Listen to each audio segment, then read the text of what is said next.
Sa South Cotabato. Hiligay nun man. Anong salita niyo po dyan? Bisaya? Ilonggo. Ilonggo? Oh. Hiligay nun. Hiligay nun, oo, hiligay. Di mag-itabot kung hiligay nun ang Ilonggo. Amo na sa Ayaw. ginahambal mo Hiligay nun na. Dali.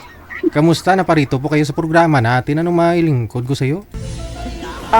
Sir, pandeji ng kung naraman tani kung may yung mga kote kapangitaman ako sang Kulutihon? sang magpa-kuan man sang akon nga balatsagon kun nara. Ay, abaw.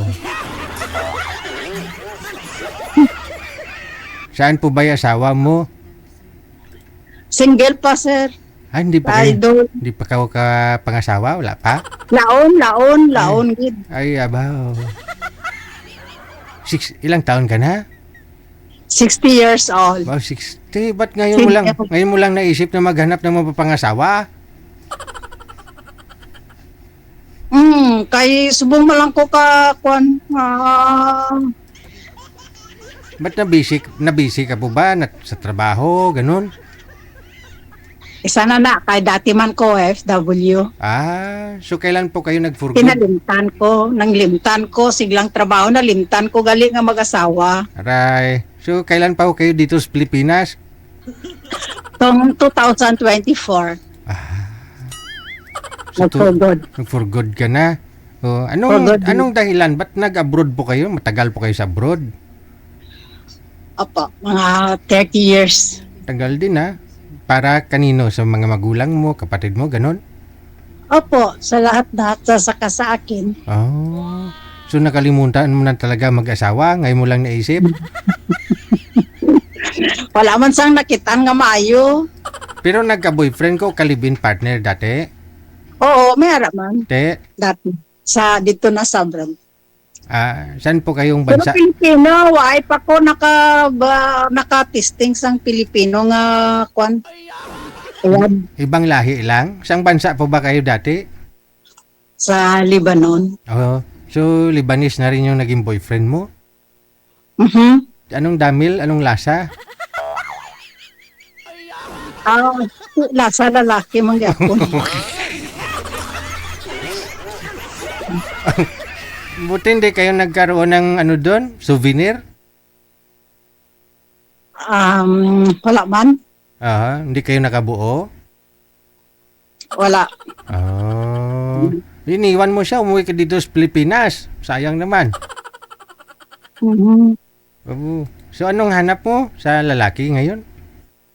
Hanap ko sa laki nga makabulig man sa akon nga magatay sang maayo nga kinabuhi ganun. Kung sarang man nga magani pakaon sa akon. Tagalogin mo para maintindihan ng mga lalaki. Yung responsible, honest. Tapos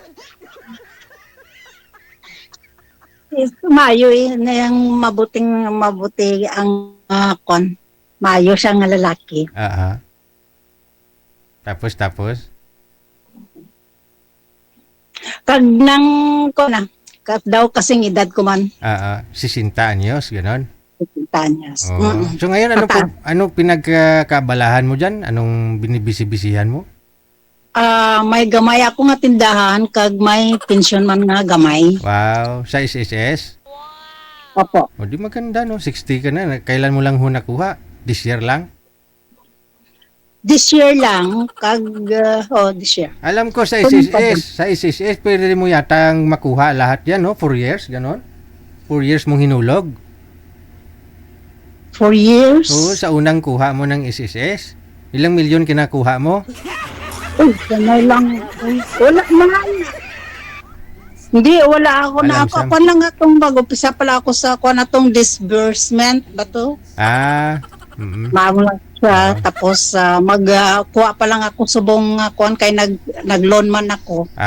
Okay. Subong pa lang next week siguro. Wow. Mayo na, no? Subong week, gali subong week Wow, paldo na naman si Iyay. Hanapan kita ng lalaki na bubuhay sa'yo. Yun ang gusto mo, no?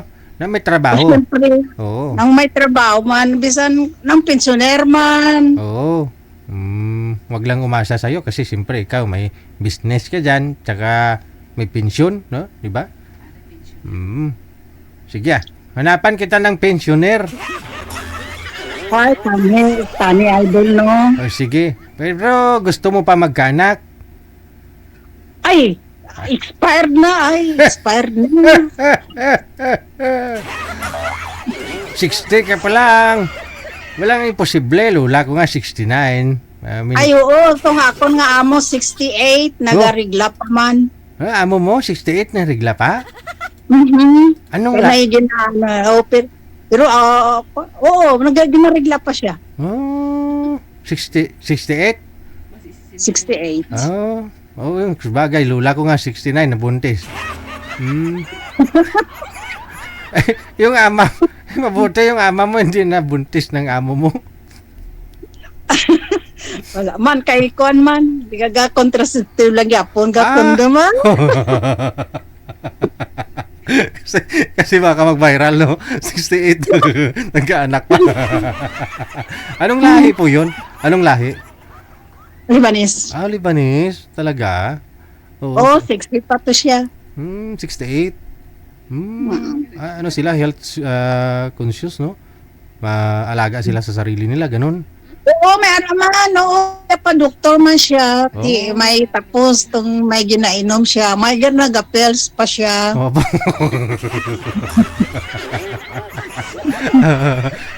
Nagpipils pa. Oo nga, baka makakaisa pa. O baka mabuo, no? Hindi na siguro. Hindi na. Napatay na itong iyang asawa man. Biyuda na pala. Ngayon, mga ilang taon na ho yung amo mo? Sa tingin mo, mga ilang taon na siya ngayon? Jobong mga 73. Kinamusta mo siya kung may regla pa? Hindi na? Hindi na siguro kaya sa itong pag-corona, napatay itong iyang bana. Pero mabuot to siya, mabuot ng akon nga amo. Oo. 25 years na ako sa isa ka pamilya lang. Tagal, no? 25 years? Ba't ka umuwi? Siguro, hinahanap ka rin nun. May mga edad na. Oo, sometimes nag-WhatsApp man kami. Nag-storyanay man. Di mayugid, no? Kay tigulang naman ako, bisan anong kabuot ang amo, kinanglan ko gid nga magpuli na mag-for-good pa kay mag-asawa din, no? Hindi man. Pumanadre. Sige. Hanapan kita ng pensioner, ha? Hanapan kita. Thank you, idol. Si Miss Jenny, no? 60 years old. Akala ko lula ko lang po talaga yung nabuntis ng 69 years old eh. Yun pala yung amo niya, nirigla pa 68.